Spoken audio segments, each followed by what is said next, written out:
अस्सलाम वालेकुम, नमस्कार, सत श्री अकाल एंड गुड इवनिंग। मैं हूँ आरज़ू काज़मी और आप हमेशा की तरह से देख रहे हैं भेजा फ्राई। जी हाँ, भेजा फ्राई के नए एपिसोड के साथ हम हाज़िर हैं और उससे पहले कि हम चलें अपनी न्यूज़ की तरफ, आप सबसे रिक्वेस्ट है कि प्लीज़ जिसने भी चैनल को सब्सक्राइब नहीं किया है, प्लीज़ चैनल को सब्सक्राइब करना ना भूलिएगा। साथ-साथ बेल आइकॉन को भी क्लिक कर देंगे तो जी जैसे ही कोई नई वीडियो आएगी, आपको फ़ौरन ही नोटिफ़िकेशन भी आ जाएगा। और अगर नोटिफ़िकेशन ना आए, तो आप लोग आके चैनल पे चेक भी कर सकते हैं, इसलिए कि बहुत से लोग कह रहे हैं कि नोटिफ़िकेशन नहीं भी आता कभी-कभी। और ख़ैर बहुत से लोग ये कह रहे हैं कि आता है जी, आप पता नहीं क्या रोने-गाने करती रहती हैं। लेकिन ख़ैर जिनको आ रहा है उनका भी शुक्रिया और जिनको नहीं आ रहा है वो प्लीज़ आके ज़रा देख लिया करें कि चैनल पे कोई वीडियो आई है या नहीं। ख़ैर हम बढ़ते हैं ज़रा अपनी न्यूज़ की तरफ और आप लोग जैसे कि जानते ही हैं कि पाकिस्तान में एजुकेशन सिस्टम की बजी हुई है बैंड।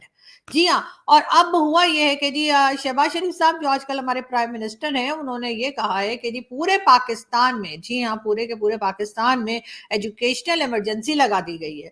बिल्कुल और बहुत अच्छी बात है, ख़ैर ये बहुत पहले हो जाना चाहिए था। साजिद तारड़ साहब भी कई बार कह चुके हैं कि जी एजुकेशन सिस्टम जो है पाकिस्तान का, वो ठीक होना चाहिए। साथ-साथ ऐसा भी होता है जी कि कहा ये जाता है, कई एक्सपर्ट्स ये भी कहते हैं कि जी 2 तरह के लोग होते हैं। एक होते हैं तालीमी याफ़्ता और दूसरे होते हैं पढ़े-लिखे, मतलब जिन्हें सिर्फ़ लिखना-पढ़ना आता है लेकिन वो तालीमी याफ़्ता या एजुकेशन नहीं हासिल की होती, उन्होंने होते उनकी सोच जो है वो जाहिलों वाली होती है। तो पाकिस्तान में सिर्फ ऐसा नहीं कि सिर्फ एजुकेशन सिस्टम को ठीक करना है बल्कि लोगों की सोच को भी ठीक करना होगा। साथ-साथ हमें ये भी देखना होगा, खास तौर पे मैं ये बात शहबाज शरीफ साहब के लिए और बाकी सिस्टम जो ठीक करने जा रहे हैं उनके लिए कहने जा रही हूँ कि टेक्स्ट बुक्स के अंदर जो दूसरे रिलीजन के खिलाफ मवाद है, जो मटेरियल आप लोगों ने रखा है दूसरे रिलीजन्स के खिलाफ, खुदा के लिए प्लीज़ प्लीज़ जिस तरह से भी आप लोगों को अक्ल आती है उसको हटा दीजिए। उसको हटाइए, उसको रिमूव करें ताकि बच्चों के ज़हनों में से ये गलत तासुर ख़त्म हो कि कोई और रिलीजन जो है वो बेहतर नहीं है, हम सबसे सुपीरियर हैं। ये चीज़ ख़त्म करनी होगी और हर रिलीजन की रिस्पेक्ट करना सिखाना होगा, हर रिलीजन के साथ अच्छे से रहना सिखाना होगा, तभी एजुकेशन सिस्टम आगे बढ़ पाएगा। सिर्फ़ मैथ्स और इंग्लिश और उर्दू और सिंधी और साइंस पढ़ने से कुछ नहीं होगा, जब तक आप अपने ज़हनों में से जो आप लोगों ने ये कचरा भर रखा है वो बाहर निकाल के नहीं फेंक देते। साथ साथ हम ये भी कहते चलें कि जी एजुकेशनल सिस्टम को ठीक करने के लिए सबसे पहले जैसे मैं कह रही हूँ ये बुक्स जो है उनको निकाल के बाहर फेंकें जिनमें के दूसरे रिलीजन के बारे में गलत बातें लिखी हैं, उसके बजाय लोगों को ये सिखाइए, स्टूडेंट्स को ये सिखाइए कि सबके साथ मिलजुल कर कैसे रहते हैं। पाकिस्तान में एक बहुत बड़ी तादाद उन बच्चों की है जो स्कूल से बाहर है, बिल्कुल जी स्ट्रीट चिल्ड्रन जो हैं वो स्कूल से बाहर, वही बच्चे जो हैं घूमते फिरते दिखाई देते हैं आपको और स्कूल में नहीं जाते।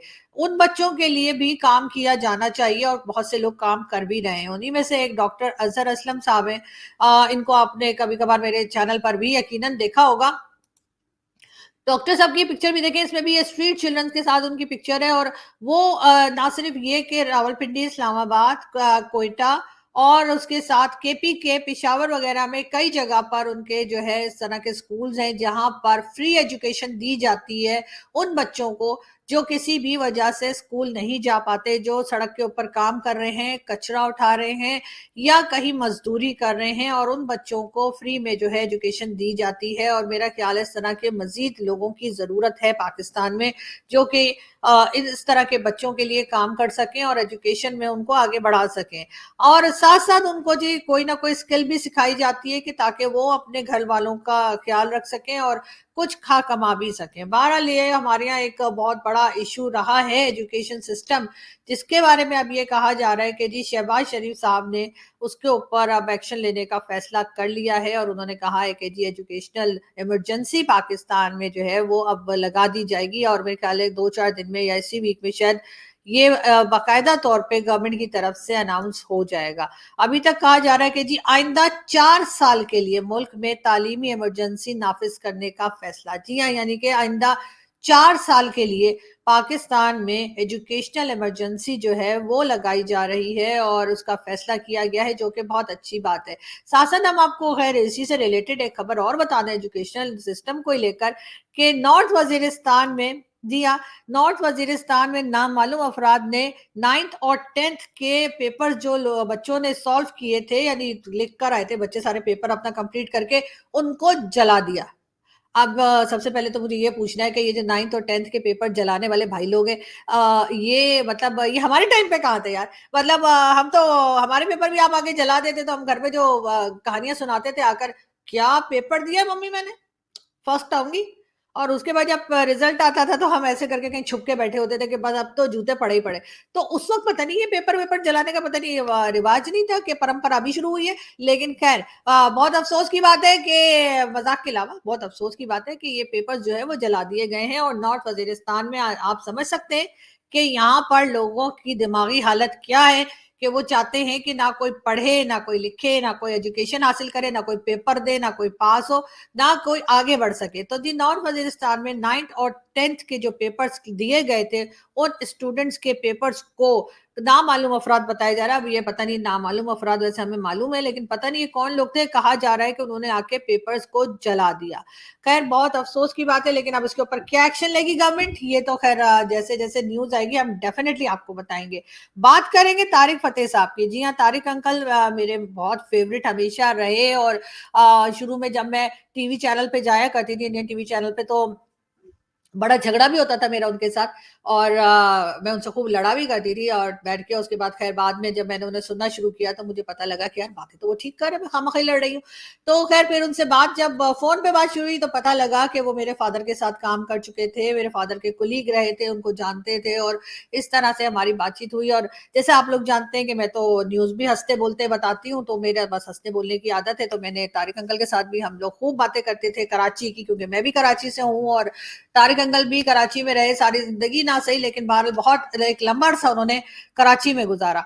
तो वो कराची की बातें भी किया करते थे मुझसे, और अभी भी हम उन्हें बड़ा याद करते हैं। उन्होंने अपनी 2 खूबसूरत तरीन बुक्स जो है वो मुझे कनाडा से भेजी थी, और उसमें उनका ऑटोग्राफ भी था जो मैंने ट्विटर के ऊपर लगाया है। और 2 एक दिन पहले तारिक अंकल की जो है वो डेथ एनिवर्सरी थी। लेकिन मेरा ख्याल है कि सिर्फ डेथ एनिवर्सरी पे किसी को याद नहीं करना चाहिए। हम तो खैर उनको हमेशा याद रखते हैं, हमेशा कहीं ना कहीं जिक्र निकल आता है, कहीं ना कहीं बात हो जाती है। और हमें याद आते हैं उनकी वो हंसना बोलना, उनकी वो बातें। कि कभी मैं फोन करती थी तो कहते थे आज तो मैं शो नहीं कर रहा, आज तो मैंने बर्गर मंगा लिया है और मैं फिल्म देख रहा हूँ। और तारिक अंकल के साथ और आंटी जो है उनसे भी मेरी बात हो जाया करती थी कभी कभार। तो वो भी बहुत अप्रिशिएट करती थी और हमेशा कहती थी तुम अपना ख्याल रखा करो, तुम कैसे बोल लेती हो वहां बैठकर।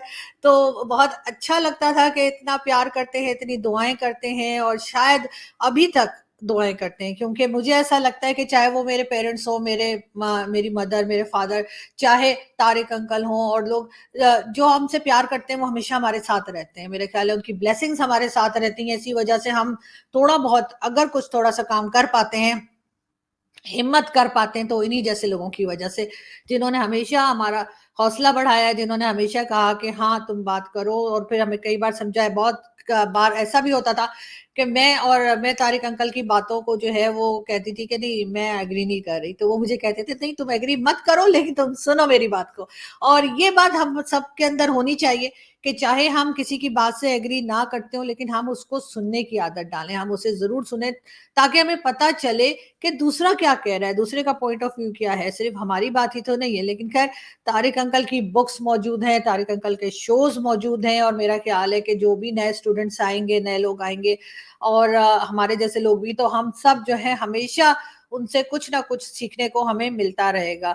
बहुत लकी हैं उनकी दोनों बेटियां, खासतौर पे नताशा, जिन्होंने बहुत ज्यादा उनका ख्याल रखा जब वो हॉस्पिटल में थे तब भी, और उसके अलावा भी। और आई एम श्योर कि तारिक अंकल को यकीनन बहुत प्राउड फील करते होंगे नताशा के ऊपर, जिन्होंने एक व्हाट्सएप ग्रुप बनाया जिसमें वो तमाम लोग शामिल हैं जो तारिक अंकल को प्यार करते थे, या तारिक अंकल जिनसे प्यार करते थे। और उन लोगों की बात सुनने का, उनकी चीजें पढ़ने का और देखने का मौका मिलता है। इसके लिए मैं नताशा की बहुत थैंकफुल हूँ कि उन्होंने व्हाट्सएप ग्रुप बना रखा है। और अभी तक उस व्हाट्सएप ग्रुप में हम सभी लोग कभी ना कभी जाकर मिलते हैं, जुड़ते हैं, और एक दूसरे के साथ तारिक अंकल की यादें शेयर करते हैं। और आई एम श्योर कि वो कहीं ना कहीं से हम लोगों को देख रहे होंगे और मुस्कुरा भी रहे होंगे और अपनी डाइट कोक पी रहे होंगे। यहाँ से हम चलते हैं जी अगली न्यूज की तरफ। और हम आपको ये भी बताते चलें कि बारिशों का बताया गया है जी कि दुबई में भी एक बार फिर बारिशें शुरू होने वाली हैं। यूएई में भी तूफानी बारिशें हुई थी, इससे पहले भी हमने देखा काफी बुरा हाल हुआ था। और एक बार फिर वहां पे बताया गया है कि फिर से बारिशें जो है उसका सीजन शुरू होने ही वाला है। लेकिन हम दुआ करते हैं कि बहुत ज्यादा तबाही ना हो जैसे लास्ट टाइम हुई थी, उससे हालात कुछ बेहतर हो। हम बड़े आगे खैबर पख्तूनख्वा केपीके में भी जी बहुत बारिशें हुई हैं। तकरीबन 17 लोग जो हैं उनका बताया जा रहा है कि उनकी जानें गई हैं और बहुत से लोग ऐसे हैं जो जख्मी हुए हैं। हमारे यहाँ भी असल में जो घर बनाए जाते हैं, चाहे वो केपीके के हों या बलूचिस्तान और दूसरे इलाकों के, सिंध वगैरह के, वो इस पॉइंट ऑफ व्यू के साथ नहीं बनाए जाते कि यहाँ पर बारिशें भी होंगी और बारिशों से नुकसान भी हो सकता है। लोग बस सिर्फ यही करते हैं कि बस घर बना लिया, उसके बाद दीवारें कच्ची होती हैं, कभी छत पक्की नहीं होती और इस वजह से कई लोगों को जानी नुकसान देना पड़ता है। लेकिन ये चीजें सिर्फ आम पब्लिक के देखने की नहीं है, गवर्नमेंट को भी इस तरफ खास तौर पे ध्यान देना चाहिए ताकि लोगों की मदद की जा सके। लेकिन अभी तक हमने ऐसा होता हुआ कुछ देखा नहीं है। बात करेंगे फिर एक बार, बलूचिस्तान असेंबली में अरबों रुपए में खरीदी गई है। बलूचिस्तान असेंबली अरबों रुपए में खरीदी गई है। मौलाना अताउर रहमान का ये कहना है, जो कि सेनेटर भी हैं, उनका कहना है कि जी बलूचिस्तान असेंबली में इस वक्त जो लोग सीट लेके बैठे हैं वो उन्होंने खरीदी है। अब ये किससे खरीदी है ये तो खैर उन्होंने नहीं बताया, लेकिन बहरहाल उन्होंने दावा यही किया है कि वो उन्होंने खरीदी है। बात करेंगे एक बार फिर इमरान खान साहब की, और इमरान खान साहब का कहना है कि जनरल बाजवा एक झूठा इंसान है। अब यही बात जनरल बाजवा की इमरान खान के बारे में भी है। मेरे ख्याल है उन्होंने भी शायद कहीं कहा था कि इमरान खान एक झूठा आदमी है। अब बहरहाल दो लोगों के झगड़े में ये जरूर होता है कि दोनों के पोल खुल जाते हैं। तो अब हो यही रहा है कि इमरान खान जो है जनरल बाजवा को, और जनरल बाजवा इमरान खान को झूठा करार दे रहे हैं। अब बात यह कि पब्लिक है, पब्लिक सब जानती है कि क्या हो रहा है क्या नहीं हो रहा, लेकिन साथ साथ ये भी देखने में आ रहा है कि पीटीआई की तरफ जो है एस्टेब्लिशमेंट का रवैया थोड़ा नरम होता जा रहा है और लग यही रहा है कि इमरान खान साहब को बाहर लाने की तैयारी है। फवाद चौधरी साहब एक बार फिर इमरान खान की पार्टी में शामिल हो चुके हैं। उन्होंने अनाउंस भी कर दिया है कि जी मैं पीटीआई का ही मेंबर था और पीटीआई का मेंबर ही रहूंगा। लेकिन उससे पहले तो फवाद चौधरी साहब भाग गए थे बहरहाल, अब वो वापस आ गए और कितने दिन वापस आए हैं वो पता नहीं, लेकिन पीटीआई के लोग जिस तरह से एक-एक करके वापस आ रहे हैं और एक-एक करके स्टेटमेंट देते जा रहे हैं, और कई लोगों का ये भी कहना है कि जी इमरान खान साहब को बाहर लाकर ही दम लेंगे, उससे लग ये रहा है कि कहीं न कहीं एस्टेब्लिशमेंट का रवैया थोड़ा नरम हो गया है और इमरान खान को लेके। साथ हमने कुछ दिन पहले, इलेक्शन से पहले ही बल्कि हमने ये भी सुना था कि पीपल्स पार्टी और पीटीआई मिलकर जो है वो साथ गवर्नमेंट बनाने के बारे में गौर कर रहे हैं और दोनों पार्टीज की आपस में काफ़ी अच्छी बन रही है, यानी पीपल्स पार्टी और पीटीआई की। अब ये बात कहाँ तक सही है ये तो आने वाला वक्त ही बताएगा। अगर हमने कुछ टाइम के बाद ये देखा कि पीपल्स पार्टी और पीटीआई यानी कि पाकिस्तान तहरीक इंसाफ अगर मिलकर कोई गवर्नमेंट बनाने लगे, तो इसका मतलब है कि फिर वो जो खबरें चल रही थी इनकी आपस में मिल बैठने की, इसका मतलब है कि फिर वो न्यूज़ ठीक थी। और यकीनन ये देखकर काफ़ी लोग पीएमएलएन के परेशान होंगे, चाहे वो नवाज शरीफ साहब हो, चाहे वो शहबाज शरीफ साहब हो, चाहे वो मरियम नवाज हो या फिर इसहाक डार साहब और दूसरे पीएमएलएन के मेंबर्स। यकीनन वो इस वक्त परेशान होंगे, क्योंकि ये खबरें जो चल रही है कि जिसमें पीपल्स पार्टी और पीटीआई के लोग आपस में हमें गठजोड़ करते हुए दिखाई दे रहे हैं, वो यकीनन पीएमएलएन की गवर्नमेंट के लिए कोई खास अच्छी खबर नहीं है। हम बात करेंगे आगे एक बार फिर जी हाँ, यकम मई से यानी कि 1 मई से पेट्रोल और डीजल की कीमतों में कमी का इम्कान। जी हाँ, 1 मई से कहा जा रहा है कि थोड़ा बहुत शायद फ्यूल प्राइस कम की जाएगी, लेकिन कुछ खास फर्क पड़ता नहीं है। 1 वीक कम कर देते हैं, 2 वीक के बाद फिर बढ़ा देते हैं, फिर 1 वीक कम कर देते हैं, फिर बढ़ा देते हैं, और इसी तरह से पब्लिक को कंफ्यूज कर करके जो है हाल खराब कर दिया है इस गवर्नमेंट ने। लेकिन खैर वैसे ऐसी गवर्नमेंट कौन सी आई थी जिसकी हमने कभी तारीफ होते सुनी हो, तो यकीनन इनके साथ भी ऐसा ही कुछ हो रहा है। लेकिन बहरहाल एक चीज जो यकीनन शहबाज शरीफ साहब ने अच्छी की है वो ये कि वो एजुकेशनल इमरजेंसी वाली बात जो है वो यकीनन सबको पसंद आएगी, और चाहे वो पाकिस्तान के लोग हों, चाहे पाकिस्तान से बाहर के लोग हों, उनके लिए ये खास खास खुशखबरी ही होगी। लेकिन उसके साथ साथ लोगों को ज़हनी तौर पे भी तालीम याफ्ता करना होगा, लोगों को मेंटली तौर पे भी एजुकेशन जब तक नहीं दी जाएगी और उनके दिमाग में से ये जिहाद और उसके साथ साथ ये जो हमारे यहाँ चलता है ना, ग़ज़वा हिंद हो रहा है, कभी जिहाद हो रहा है और कभी हम इसी किस्म की बातें करते हैं कि जी हमने मंदिर तोड़ देने हैं, कभी हमने जो है चर्च जला देने हैं। जब तक इन सारी चीजों में से पाकिस्तान के लोग नहीं निकलेंगे, तब तक एजुकेशन का कोई मतलब है नहीं। सिर्फ रट्टे लगा के, याद करके, किसी तरीके से पेपर देकर और फिर जी पास हो जाना जो है वो सिर्फ काफी नहीं होगा। हमें हमारी टीचर्स को भी ये ट्रेनिंग देनी होगी, ना सिर्फ स्टूडेंट्स को बल्कि टीचर्स को भी सिखाना होगा कि वो बच्चों को पढ़ाते वक्त या बच्चों को किसी तरह की भी एक्टिविटीज में ले जाते वक्त हरगिज वो किसी दूसरे रिलीजन के खिलाफ उनको ना सिखाएं, ना पढ़ाएं। उनको इसी तरीके से बिहेव करना सिखाएं जैसे कोई सिविलाइज्ड किस्म के लोग और सिविलाइज्ड कंट्रीज करती हैं, कि उसमें रिलीजन को वो एकदम अलग रखते हैं और बच्चों को ये बताते हैं कि सब एक जैसे हैं, सब आपके दोस्त हैं, सब रिलीजन्स की रिस्पेक्ट होनी चाहिए। वो दिन भी शायद कभी पाकिस्तान के लोग देखें कि जब पाकिस्तान के स्कूल्स में हम होली खेलते बच्चे देखें और उसमें किसी को कोई भी किस्म की ऑब्जेक्शन ना हो। हम वो दिन भी देखें जब पाकिस्तान के स्कूल्स में लोग दिवाली मना रहे हो, बैसाखी के फेस्टिवल हो रहा हो, क्रिसमस हो रही हो और इसी तरह के नौरोज और कई दूसरे फेस्टिवल्स जो है वो मनाए जा रहे हो, और उसके साथ जो है उसमें ये फर्क ना रखा जा रहा हो कि ये फेस्टिवल कौन से रिलीजन का है, बल्कि वो फेस्टिवल ऐसे मनाया जाए कि सभी लोग उसका हिस्सा हैं और सभी लोग उसको मना रहे हैं। और इसी से जो है वो हम ये साबित कर पाएंगे, इसी से हम अपने लोगों को एजुकेट कर पाएंगे और बता सकेंगे कि जैसे आप ईद पे इतना तैयार होते हैं और ईद की इतनी तैयारियां करते हैं और खुशी मनाते हैं, इसी तरीके से आप होली, दिवाली, क्रिसमस, नौरोज, बैसाखी और कई दूसरे फेस्टिवल्स जो दुनिया में मनाए जाते हैं उनके लिए भी आप उसी तरह से तैयारी करें, उसी तरह से खुश हो, मुबारकबाद दें, एक दूसरे को मिठाई खिलाएं और खुश रहें। इसलिए कि तभी पाकिस्तान आगे ग्रो कर सकेगा, तभी पाकिस्तान आगे प्रोग्रेस कर सकेगा। और जब तक पाकिस्तान के या पाकिस्तान के लोगों के दिमागों में से ये जो नफरत भरी हुई है, ये जो हम हर वक्त माइनॉरिटीज को परेशान करते हैं या किसी और रिलीजन के बारे में उल्टा सुल्टा बोलते हैं, जब तक हम ये चीजें बंद नहीं करेंगे तब तक कुछ बेहतर नहीं होगा। और होगा, कुछ ना कुछ चीजें सही होंगी। अब मैं भी तो इसी पाकिस्तान का हिस्सा हूँ, मैं तो हमेशा से दूसरे रिलीजन के स्टूडेंट्स के साथ पली बड़ी हूँ, खेला है, खाया है। अभी तक सब मेरे उसी तरह से स्टूडेंट्स हैं। जब मैं क्लास 1 में थी उधर से लेकर और आज तक मेरे जो है बहुत सारे नॉन मुस्लिम फ्रेंड्स हैं। और पाकिस्तान की बात कर रही हूँ मैं, चले इंडिया में तो अब कुछ साल ही हुए कि टीवी चैनल्स पे गए और टीवी चैनल्स की वजह से स्टूडेंट्स के साथ या फ्रेंड्स के साथ या जर्नलिस्ट वगैरह के साथ या फौजियों के साथ कोई वास्ता पड़ा और दोस्त बन गए। लेकिन फिर भी पाकिस्तान से तो मैं जाहिर है कि हमेशा से पाकिस्तान में ही रही हूँ, तो यहाँ पर भी मेरे बहुत से दोस्त हैं। और या ना सिर्फ ये कि क्लास 1 से, जैसे मैं कह रही हूँ, मेरे हिंदू फ्रेंड्स भी हैं, मेरे क्रिश्चियन भी हैं, पारसी भी हैं, सभी दोस्त हैं।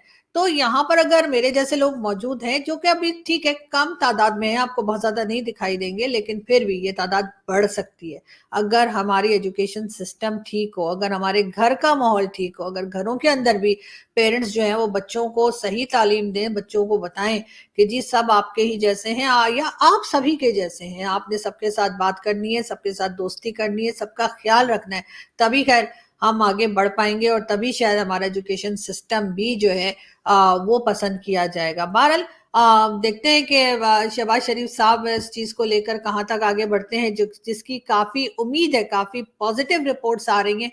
और ये तो खैर हमने फर्स्ट टाइम देखा कि 4 साल के लिए एजुकेशनल इमरजेंसी जो लगाई जा रही है उसके ऊपर तो यकीनन मुबारकबाद बनती है शहबाज शरीफ साहब को। और हम उम्मीद करते हैं कि जी कुछ ना कुछ बेहतर होगा। यहाँ से मैं चलती हूँ, आपसे मुलाकात होगी नेक्स्ट वीडियो में। अपना बहुत सारा ख्याल रखिएगा, हंसते रहिए, मुस्कुराते रहिए और हमारे चैनल को सब्सक्राइब करना ना भूलें। Thank you.